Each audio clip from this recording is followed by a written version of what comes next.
Jimmy? Yeah. Do you want to come downstairs for a sandwich? Yeah, what kind? Your favorite sandwich, Jimmy. Okay, sounds good. Hey everybody, yes, welcome back to the Paid Search Podcast. I'm here with a big chunk of herb roasted prime rib, about to put them in the oven and cook a nice dinner here, Chris. Chris, how's it going today? The great Chris Schaefer's. Yeah, and I'm with the award-winning Google Ads manager to the stars, Jason Rothman. Jason, I'm good. As many of you know, Jason and I manage independent companies, and yet we have both found each other at the pinnacle of success. And that's why we're here, to give each other a high five over our mountain of money. Thank you so much for joining us.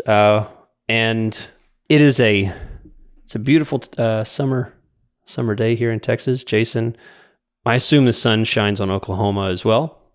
Yeah, sun shines. Nice weather this week. I made a very large purchase that we'll talk about in Patreon that has to do with weather. And we've been enjoying it. So everything's good here. It's July 30th as we're recording this, Chris. Yes. And I don't know about you, and I don't know about maybe every other single person in the world, but I feel like this year's just getting away from me. Like, what? Where did the summer go? Are you know what I mean? Like, you kidding me?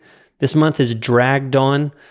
It's dragging for you. For me, it's just like, wow, I blink and like another month's gone and nothing's. I agree now. I lost my sense of seasonality. You know what I mean? Yeah, that's true. I feel like it slowed down mid-year, and now, once we're past mid-year, things are speeding up again. Just because I can step outside again, that helps. But yeah, it is. It's August. It's first of the month. Hey, all you managers out there, first of the month, best time of the month.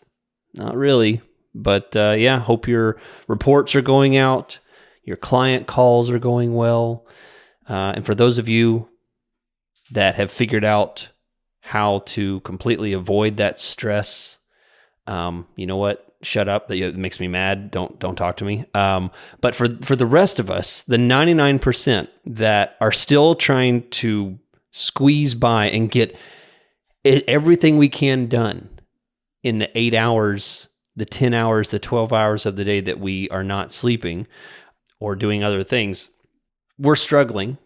And I got good news for you guys. There's hope. There is hope. That's right. Put down the donut. You don't need to eat yourself into a grave. I have a tool to help you get more done in a limited time. During the first of the month time, you have less and less time to take care of things because you're sending reports, you're doing things, you're talking to clients, and you need to get your normal Google Ads management done on time and effectively. And Optio is the tool that Jason and I recommend to get things done faster in Google Ads.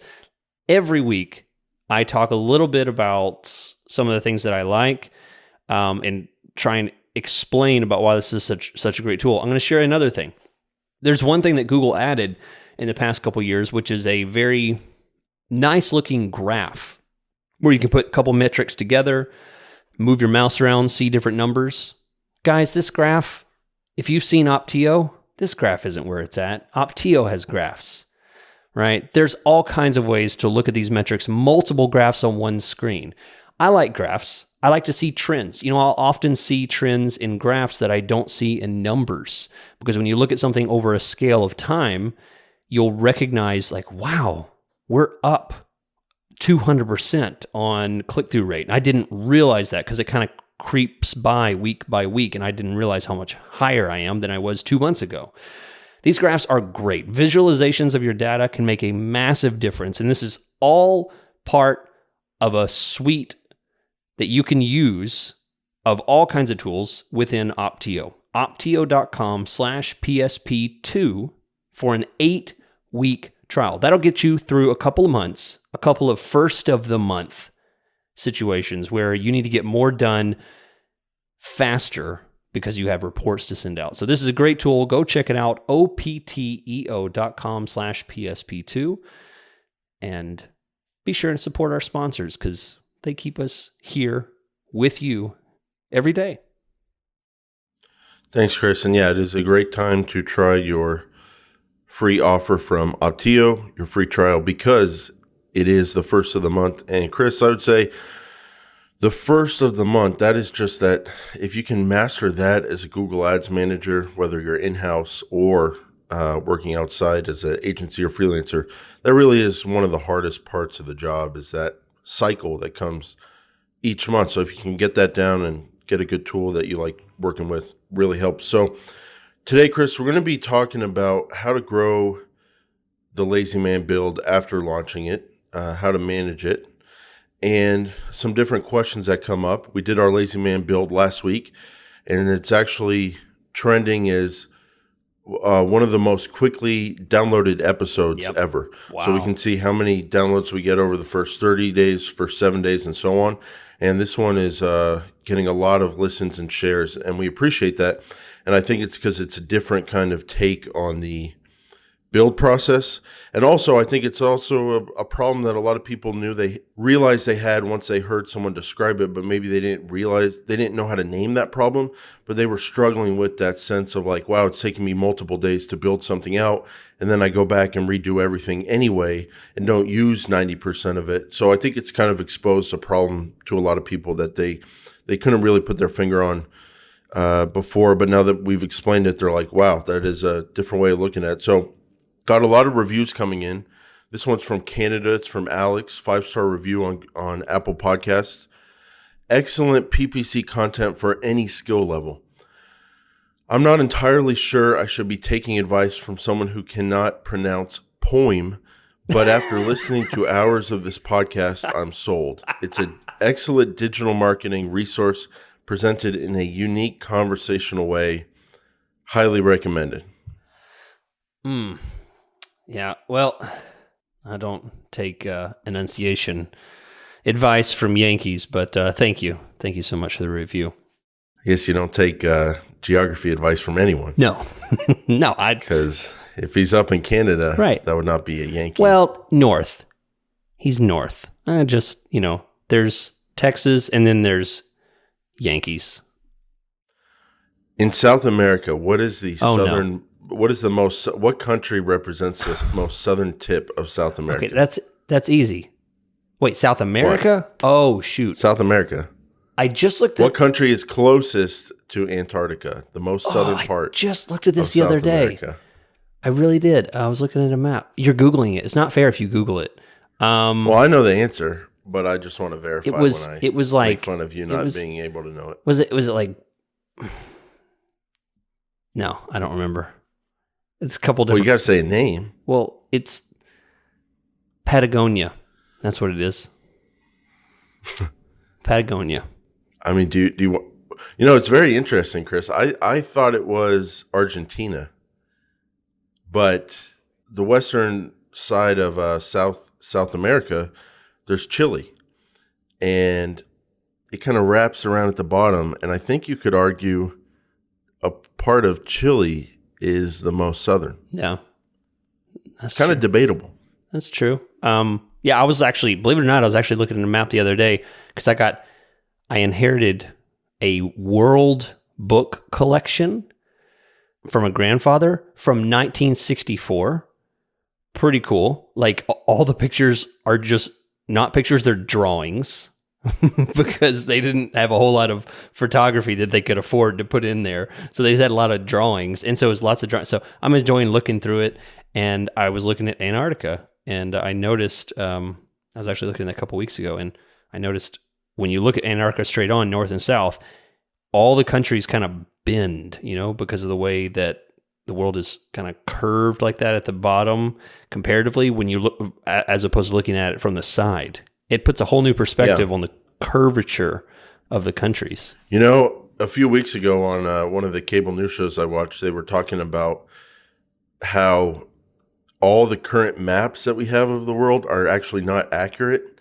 And like they were trying to say like the United States is way, way tinier than it's represented on a map, the standard maps. Okay. And that other continents were way, way, way bigger. Huh. And it was so different than the way I grew up and stuff. I was just like, now, even if that's the way it is, I'm not going to accept it. We're going to stick with the map I know. Yeah. When I imagine the United States, it's the biggest.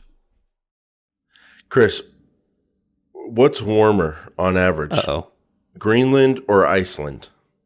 Iceland, because the names are kind of silly the way that they named them, right? And how do you know that? Well, because the ironic naming is my only guess. I don't know it, but I assume Iceland. Oh, you don't remember the Mighty Ducks, where they describe it in that movie? No, I don't remember. I watch movies and then immediately forget them because they're not books. Oh, power statement. Chris, you're like a triple layer velvet cake. Where you only scratch the surface sometimes, but there's a lot there. Represented by your bookshelf, there's a lot of stuff on there, a lot of books. There's a globe on your bookshelf. I could do I never look at that. I could do a whole podcast on these, like the shelf right behind me. I'm reading through this whole thing right now. You guys want to hear a podcast about the Wheel of Time? We could talk about that. It's a great fantasy series. With that, we'll get to Google, and we'll go straight to Google Ads because we're losing people here, Jason. No. I don't care. That's the thing. I can't say that. You can't say that because people will be like, this guy just said he doesn't care about me. Well, I mean, yeah.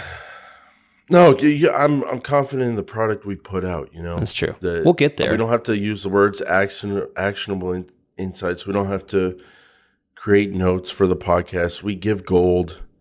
Every now and then when you're sifting through your sifter, that's true. There's a lot of dirt, like the beginning of this episode, you got to get through, but there's a lot of gold in there. That's true. Like everybody else puts in effort. What kind of problem would I have in my brain if I just came out here and just gave gold just week after week after week for years and years? You got to take a few parts of the show and just relax a little bit. It's a lazy man build. It's a word. It's just, I think it's affecting our performance here. I think what I said at the beginning of the show, Jason and I come here every week to give each other a high five from the top of the mountain. I mean, that's what we're doing. All right. Well, all right. You ready to hype yourself up? You ready to go now, Chris? Believe it or not, we've drug you guys through this whole conversation that you're not a part of at all. You just get to listen. But believe it or not, Jason has a couple bombs that he's already just kind of hinted when he's going through the show notes with me and everything. Just, you're in for a treat. And last week was a lot of fun to talk about because I could hear minds exploding even as we were, talking. So you guys are going to enjoy this. This is going to be really valuable for you. So yeah, I'm ready. Let's do it. All right, Chris. So let's get into it. So this thing about lazy man builds, they're cool to talk about. They're very enjoyable to do because they're easy. It's easy. But once you press the green button and you start running, there's a lot to think about, a lot to do. But the way I kind of phrased it for you before the show is the difference between turning on a lazy man build and turning on a regular campaign manager build is that dumb people overbuild their builds and then they shrink them once they launch. They launch and then they start shrinking. We, the smart people, purposely underbuild our campaigns. They're not as good as we could make them because the point is to grow them once you launch your campaign. So the dumb people are in the ever long process of shrinking, patching things up, fixing things. Man. Yeah. We're in the process of growing, making it better. And I'm looking at a stock right now to invest, Chris. I'll probably get 10 to 20 times my money and never have to do this podcast with you again. It's going to take a few years, but the first thing you drop. Very interesting. As soon as you get interesting rich enough, stock. And, you're just like, I'm done. First thing, yeah, top of the list. Yeah, top of the list. I'm just kidding, Chris. Just a joke. But my point is that I'm looking at this company. It's in the real estate space. And when you invest in companies, one of the things you always have to realize is, are those businesses in your circle of competence? Do you understand them? If there's some pharmaceutical company out there That's not my industry. I'm not going to be able to understand that even within like a month. I'm not going to be good at it because I don't have that background. But the thing with investing in a real estate company, you got to be able to understand it because that's the easiest business in the world. That's the most simple business in the world. It's the most universal business. Land, rent, real estate. Yeah. And so the reason I bring that up is because this analogy or this metaphor of dumb people building and then shrinking and then smart people underbuilding and then growing, it comes back to the most universal metaphor in the world, real estate. What do you always say when clients ask you if you're going to work on their campaigns or build new ones? What I say is, I can't go into a house that has a bad foundation. I need a solid foundation.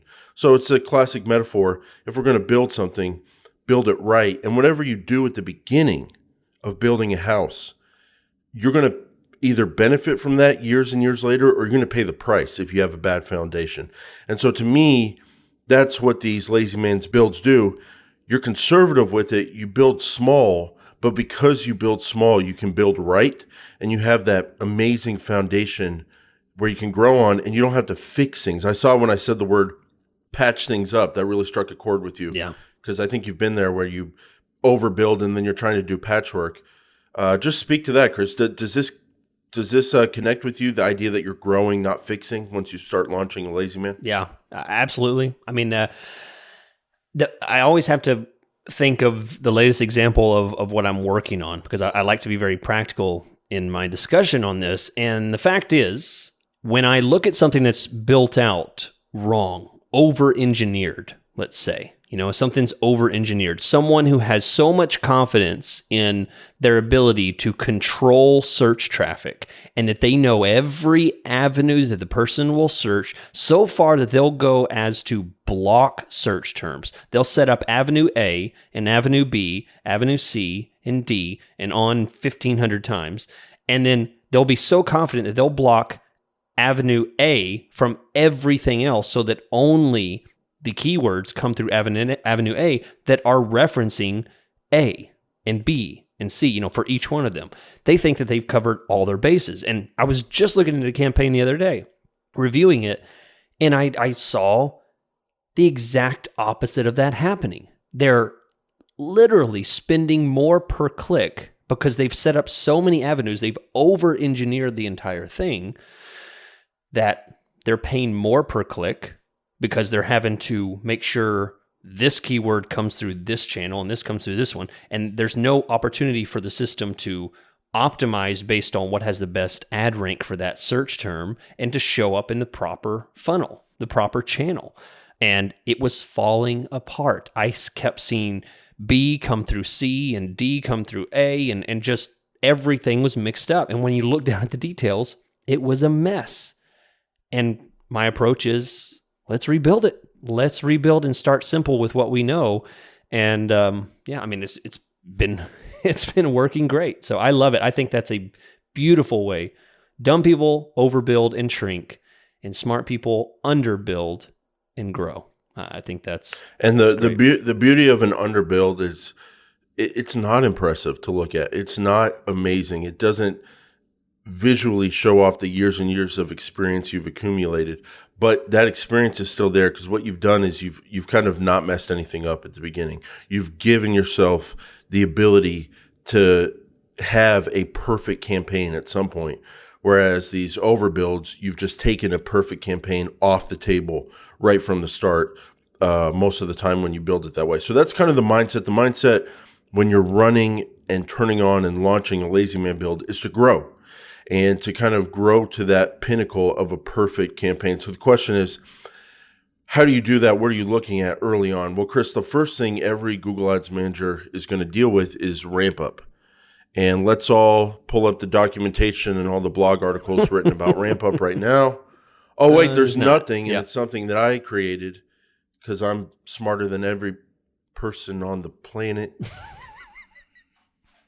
I would never think that, Chris. Never. It's such a You've never said embarrassing way to think. No, I would never think that. No, but I came across a kind of a unique theory here that I have developed, which is the Google Ads ramp up is real.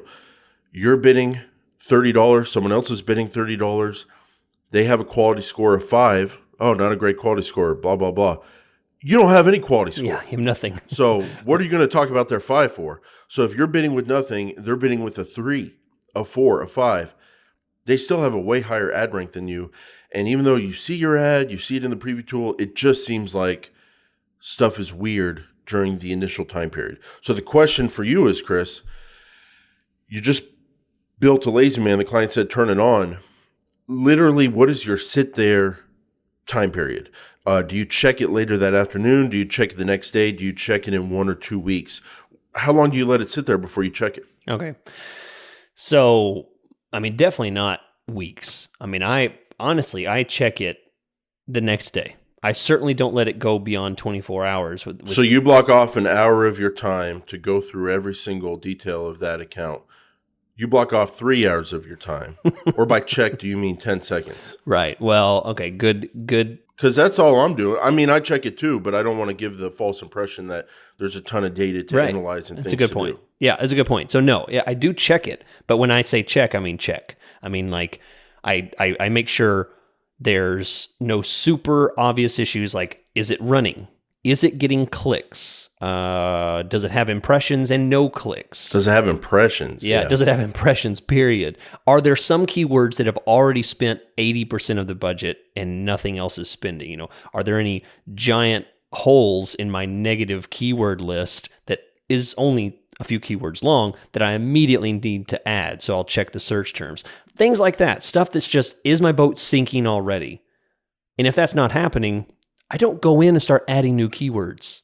No way. Not in the first day, not in the first week. Because do you agree with me that this Google Ads ramp up, letting it get some quality score history is a real thing? Absolutely. And that the first week, first 2 weeks is maybe not representative at all of what's coming down the line? Yeah, absolutely. Because I will see things start popping up for the same keywords. I know you see this too. The same keywords will start seeing new things pop up that never popped up in the first week or 2 weeks. You'll start seeing things that, oh, wow, that showed up. I was not getting that before, and that's converting for me. Or it's, that's a whole new idea. So there's definitely a change. So whether you want to call it a ramp up or whatever, there is a change. There is a shift from day 1, day 2, all the way through, I would say, at least the first week. I mean, it just depends on how fast you're getting data. I mean, I write off the first week, first 2 weeks. I'm Sure. really, at this point, I've just seen it too many times. I'm looking at the first month before I kind of decide that is the volume we're going to get. But I agree with you. I don't take my eyes off of it. I'm still looking at it daily, checking it. But really, during that first week, I'm not expecting too much. I'm just like you, looking for obvious issues, ad approval issues. Are we getting impressions? Are the search terms, which we'll talk about in a second, like way worse than we're expecting, and what's causing that? But really, we're just kind of letting it breathe, letting it get some data, get some history, and just looking for obvious issues during at least the first, I would say for me, the first couple weeks. I'm just really not expecting too much during the first couple weeks. So once you do start getting data, you start getting impressions, you start getting clicks, or maybe you don't. At some point, you're going to have to decide, is this ramp up or am I bidding wrong? Mm-hmm. So if you don't get the kind of volume you're expecting, or any volume, or just way, way lower than you're expecting, it's either because people aren't searching for your product or service at a high enough rate. But if you've worked in an industry before, or if you have a common sense industry like roofing in the Denver metro area, that should be getting some volume because there's a lot of searches for it. So if you're not getting the kind of volume that you want to get, it could be a bidding issue. If you're running out of budget every day, it could be a bidding issue. So one of the biggest things I'm looking at early on, Chris, is bidding. And you and I promote this so heavily, the idea of like, when you're setting it up, bids don't matter. Just put something in there and you can change it anytime you want. Yep. But then you got to change it anytime you want. So one of the questions we're going to get from people is, how do you know if you're bidding too little or too much? And how long does it take you to figure that out? So walk me through your process. It's a great question. Yeah. I would say it is easier to know if you're bidding too much. I would say that is much more evident than if you're bidding too little. If you're bidding too much, this is what it looks like. Your absolute top and top are high percentaged within the first 1 to 2 weeks. If you're seeing 80%, above organic and let's say 40, 50 or higher in absolute top first position, you're bidding too much, especially if it's, for everything. Everything's popping and your overall campaign sees like a 50% first position and an 80% above top. That's like way too high. What do you don't you don't agree with Oh, no, I'm just signaling you. You were saying the other day how we should just put our hands up if we have something to say. So I was just doing that. You're doing that because this is on audio only. No, I was just kidding. I signal them in a way with one finger and to throw them. Well, No, Chris, I just want to jump in there and say I agree with you if your top impression share is very high, your absolute top impression share is also very high, then that means you're bidding aggressively. The words too much, to me, cue the word budget. Okay, so that's a good point. If you're, for the way I look at that, I'm bidding too much, and I totally agree with you. It's so much easier to find out if you're bidding too much or too little, because if you're bidding too much, there's going to be one signal, limited by budget. You're going to be running out of budget. Yep, there you go. And you're going to know that like, oh, okay, there's way more volume than my daily budget. I am running out of budget. Let me look at my impression share, top and absolute. And if that's high and I'm limited by budget, yeah, I can pull things back a little. That's where I decide that I'm bidding too much, limited by budget. And I know that if I pull back, I won't be limited by budget. And then if you pull back too much, you won't spend enough. Yep, there you go. And then you'll know you need to raise it from there. So when there's volume, that's a very easy thing to figure out. But take us to the other end, Chris. Let's say you're not spending your full budget.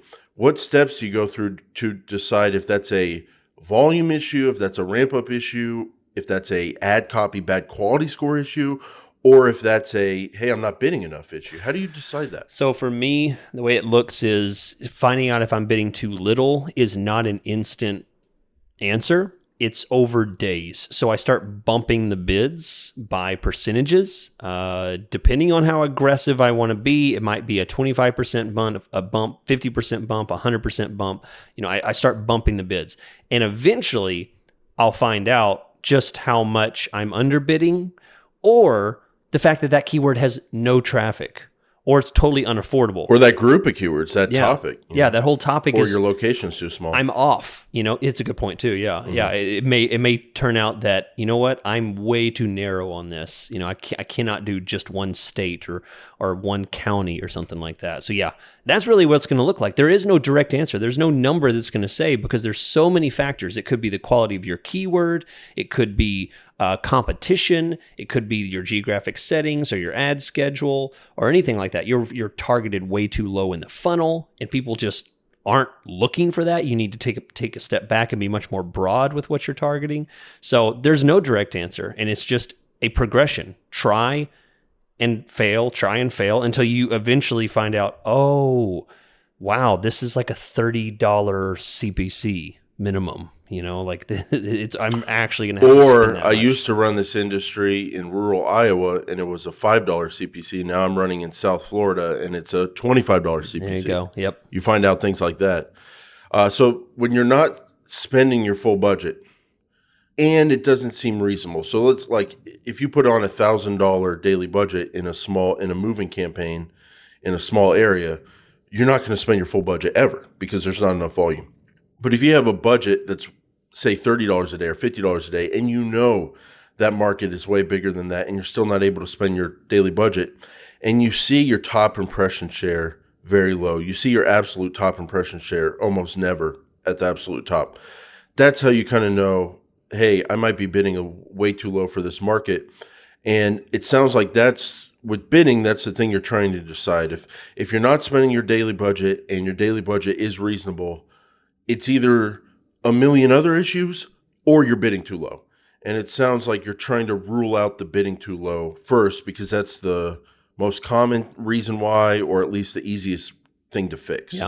Yeah, definitely. Oh, well, so it sounds pretty common sense with your bids. Like if you're overspending your budget, you lower them. That's how you know. And if you're underspending, you try raising them in increments. That's kind of your manual bidding process early on. And one thing we didn't mention, but is a huge indicator, and we mention it all the time. I think we could do an entire show about it, but search impression share, the 3 search impression share metrics, Search impression share, search impression share lost due to rank, search impression share lost due to budget. Those three will fill Search in. impression share meaningfulness lost to the new search impression share columns. There's new kids on the block, baby. That's Top impression share and absolute top impression share. That's true. I find myself looking at the old school search impression shares a lot less because we got these new ones. Really? Yeah. Oh, we'll have to talk about that. Yeah, a lot less. Well, especially search impression share lost due to rank, because rank is kind of tied Obscure. to your position, Right. and your bidding. Yeah. But yeah, budget is one I still definitely check. That's search impression. Maybe share we should lost talk due to budget. about an updated search impression share chat, because that sounds like maybe we need to revisit that. That'd be interesting. Great idea. Please make all the notes for that. Yeah, absolutely. And I don't have to do anything. No, I'm just kidding. That sounds like a great idea. Search impression share 2020 update. New column. How to ninja your way to the top of Google and win forever. That's what we should name it. I will probably on that episode be singing "Make New Friends." But keep the old. One is special and the other's gold. One is silver, the other's gold. You remember that song? Nope. Yeah. Well, you would if you were an old friend. And you got replaced in elementary school. Oh, no. Yeah. So, Chris, that's a good idea to talk about that. Now, here's a question. Oh, boy. A lot of people listen to me on this show and they do what I say in a lot of areas. But there's one area where I have zero influence. I have negative influence, and that is with the manual bids.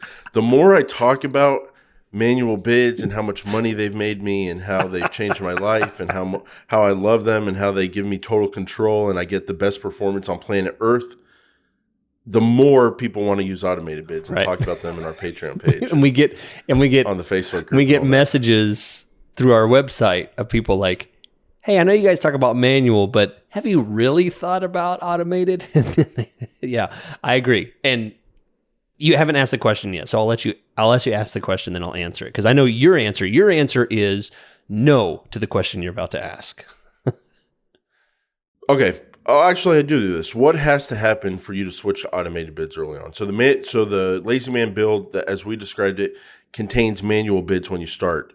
So the question is, what would it take for you to switch over to automated? What has to happen? Okay, so the important part of the question was what has to happen early on to switch from manual to automated. We're talking about growing the Lazy Man build, and in that scenario, absolutely not. I do not change anything early on. That is not going to happen. Now, I've talked about scenarios when I do go from manual to automated, maximize clicks or CPA or something like that, but absolutely not early on. No question. First month, first 2 months, first 3 months, very, very unlikely within the first 3 months. It's going to be something closer to 6 months before I start to consider that. So, yeah. The only thing I could see it making sense for me is just having a standard of like, I'm going to go through the ramp up anyway, so might as well do it with max clicks just to see what they put in there after they learn go through the learning phase and see what it is. But you know what? I don't do that, so I don't do that. But I could see that being a way. But it's interesting. You say there's really no scenario early on where you're going to have a need for automated if you're just trying stuff out, moving things up and down manually. I mean, the word picture that I have for this is you have a child in front of you and you set a plate in front of them and you're like, now listen, child, make good choices about what you eat. And you have chocolate, you have some chicken, you have some broccoli, and then a sugar drink. And you just set them all out and say, make the best choices. And they, of course, eat all the stuff that's going to be gobbled up, like the chocolate and the sweet drink first. That's how I approach Google. Like a child, say, here's my budget, and here's my keywords. Here's some looser keywords. And here's the chocolate, which is the one-word broad match keyword. Make good choices. Right. Especially after hearing your willingness to try some loose broad match modified early on. Sure, that is to get things going. That's fine. Manual. Yeah, manual bid. With manual. I get you. Yeah. Okay. So let's talk about search terms keywords. For me, Chris, I mean, all the other stuff that comes into a Google Ads campaign, extensions, even tracking, different settings. It's all kind of secondary to bids and search terms. Like that's what it takes to get something off the ground here. So we talked about it last week with your broad match modified strategy. By the way, I used that this week when I was building out a lazy man. I had actually built it out what I thought was lazy man style. Oh. My lazy man was actually a marathon runner compared to your lazy man, because I had all these different match types and stuff. And I was like, you know what? This volume sucks. I need to get this client some volume. I'm just doing this. If I know they search this word and that word together in the search, that's exactly what I want. Yep. Let's just do it. Boom, broad match modified. And I did it with a few different words, and it started picking up. Yep. So I really appreciate that. Awesome. That's a big takeaway I got from last week, was that if it's a lazy man, it's a lazy man, and just go with broad match modified and just throw those suckers in there. So that said, sometimes you were saying you do broad match modified and you don't modify every word in the keyword. And so my question to you is, that's going to bring in some stuff that may not be so great in the search term. So my first question is, once you start getting that search term data, how strictly do you judge that? Like my threshold, I always say, is like 97%. I want 97% quality search terms to the bad ones that sneak through when a campaign is perfect. Because bad stuff's always going to sneak through. That's what I aim for, 97%. What are you aiming for? What do you usually see on a lazy man? Is it like half good, half bad search terms, 80-20, or just usually it's great? Or, how rough is it when you go with broad match modified and some loose broad match modified? That is so hard to nail down, because it really depends on the industry. Most of the time, if there's a search set of terms that are very closely related to mine but have nothing to do with it. I'll give you an example. Let's say you are an in-home care company, right? You take care, like nursing home, but it's in-home medical care, in-home care for elderly, right? What something like that might look like for that might be 80% bad and 20% good at the beginning, because you know what you're going to end up getting? A whole lot of stuff that's closely related to it, but unwanted, like jobs, tips, programs for grandma, videos, salary, average wage, how to deal with dementia, all this stuff that's just way out.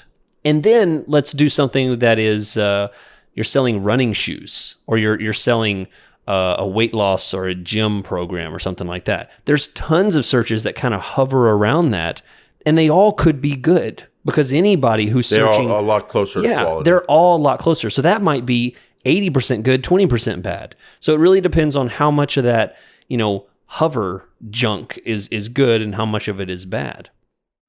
So in the case like in-home care, where it's a industry with, there's probably a few ways to search for it that are just absolute gold, but to be able to find those, you got to sift through a lot of bad stuff. Yep. In an industry like that, you're willing to get some rough traffic early on with the lazy man in order to find those gems.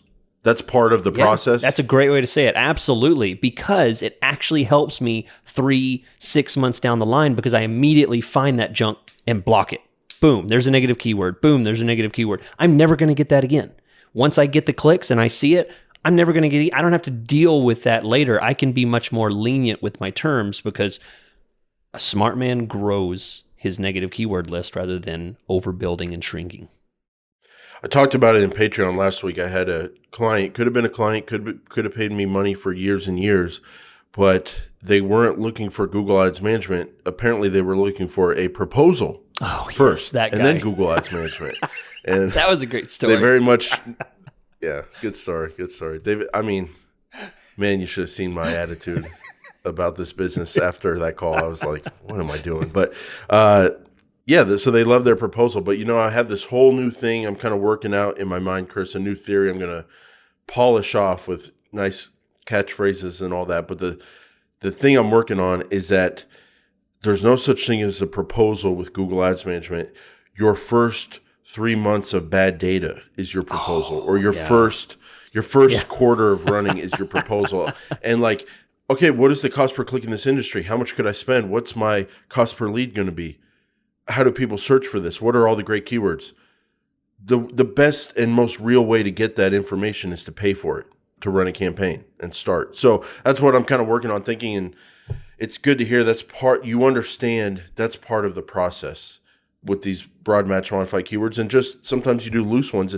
Sometimes, Chris, I've been building out lazy man builds with pure broad keywords and conveying to the client, like, hey, you're going to get some weird leads coming in, like weird calls, people that are asking about a totally different service, and you'll be like, what is going on?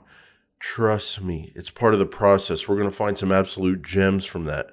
So I like that. Now, once you start getting that data, obviously with the bad ones, you're going to find them and add them as negative keywords. There's nothing lazy man about that. That's just Google Ads management. But one of the things that is a lazy man build question is taking those good search terms that you get and adding them as keywords. Clicking that button on the search terms area, highlighting the search term, add this as a keyword. And then when it's teed up, you can put whatever kind of match type things on it you want. The question is, how frequently do you do that early on? If something gets one click on one impression, are you going to throw it in there? Or do you wait until it proves itself as a high volume, or anything that is high quality you throw in there regardless of volume? What's your process for adding keywords from the search terms page? And I'm assuming that's what you do. But you may not even do that. So first question is, do you do that? Do you add good search terms from the search terms page as keywords? And then if you do, how do you decide which ones to add? Yeah, it's a great question. I do not add from one impression, one click. I very rarely go after one impression, one click stuff, because if you look, that'll be 80% of your volume over time is one impression, one click, one impression, two clicks, which that could be a whole nother discussion there. But that kind of thing is very rare because it doesn't really prove volume. So definitely it's going to have to do with volume. And then assuming it has a little bit of volume, there's, some repeatability of that term or terms like that, then absolutely I add from the search terms area, depending on modified, broad, phrase, or exact. I mean, go back and listen to Jason's green theory discussion, red, green, yellow, whatever. But yeah, absolutely. Okay, so that is where you're adding them from. That is also where I add them from. The one issue that I'm thinking of that comes up is, I think when you click on a search term, click to add it, it throws it in the ad group that it came from. But sometimes there's a better fitting ad group. So sometimes you can just kind of, I keep maybe like a spreadsheet or a document up to the side, and I just write down the keywords that I want to add based on what I see in the search terms report. But I kind of do both. But that is where I get a lot of good keyword ideas, the good search terms that come in. Now, those keywords that come in, what do you add them as? Do you add more broad match modified keywords, or do you start putting in the phrase match, the exact match keywords? Well, I mean, that comes down to what kind of keyword it is and, how different it is from my original terms. And I'm not going to add another modified broad match if it's just a repeat of another one with just a different order, or the word for between it, or the word the before it, stuff like that. So it usually comes to the fact that a 4-word keyword is probably going to be modified broad, but if it's a 2-word, it's probably going to be exact or phrase. I mean, that's, I don't know, that's hard. I don't have a definite answer on that.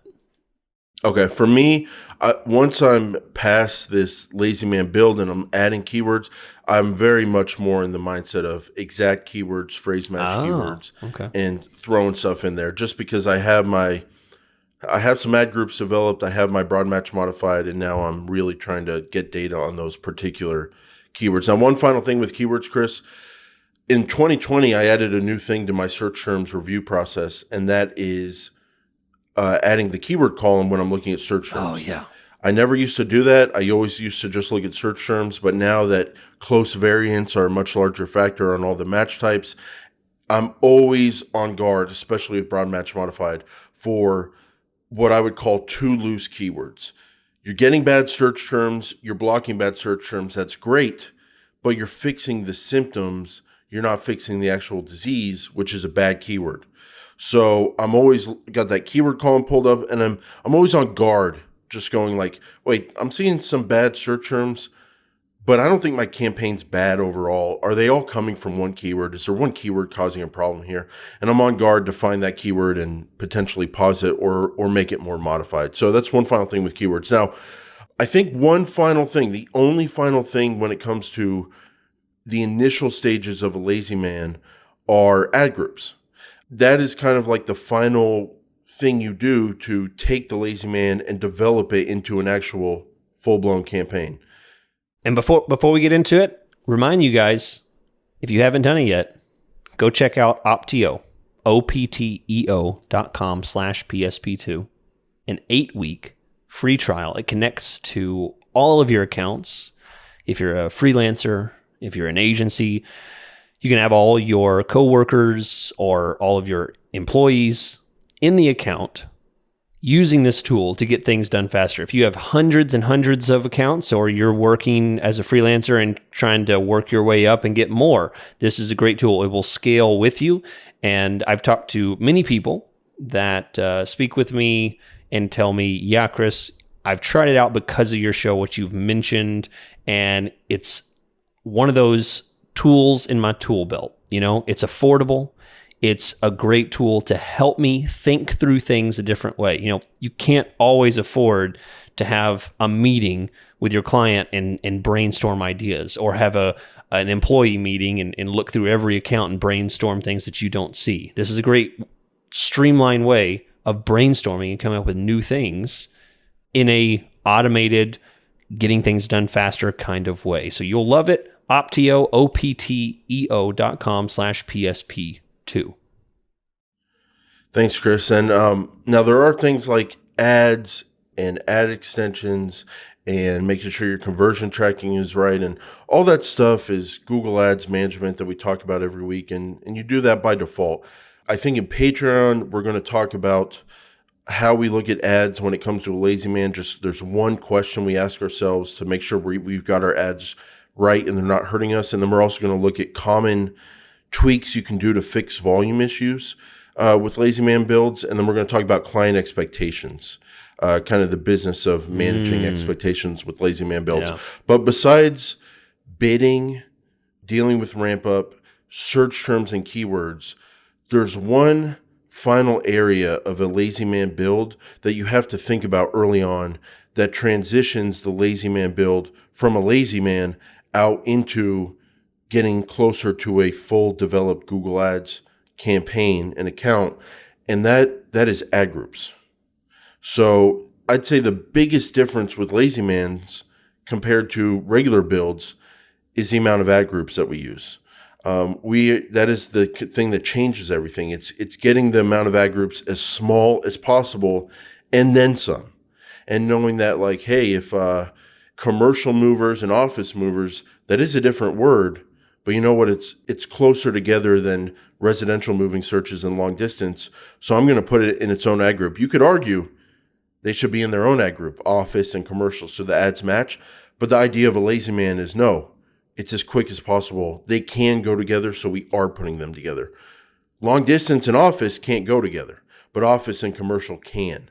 So that's the biggest thing with lazy man builds, is shrinking the amount of ad groups. So that's not a final thing, though. Once you turn it on and start running it, at least for me, and I'm going to ask you, Chris, I'm in a position where my mindset is adding ad groups and developing it into a larger campaign for a couple of reasons we'll talk about. But my first question to you is, lazy man build as few ad groups as possible.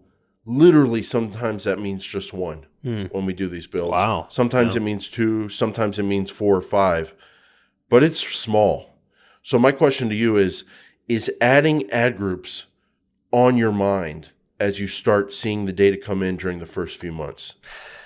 Okay, first few months. Okay, so make sure I listen to the question completely. Yes, absolutely. In the first few months, adding ad groups. When did you start doing that, by the way? I know. You get older. You know, you take more time to listen and less time to talk. You get people in your life turning on you, getting angry at you, coming after you after not complaining about anything for years, and then one minute they just blow up on you, and then another person in your personal life blew up on you, and you start asking yourself, like, why is everyone so mad at me? And then you listen to some self-development podcasts because you have a lot of time on your hands and you're quarantining, and you go, hey, 40-something years into my life, I'm going to ask myself, maybe it's something I'm doing. And you get better at your podcast position. Just speaking generically. Yeah, generic.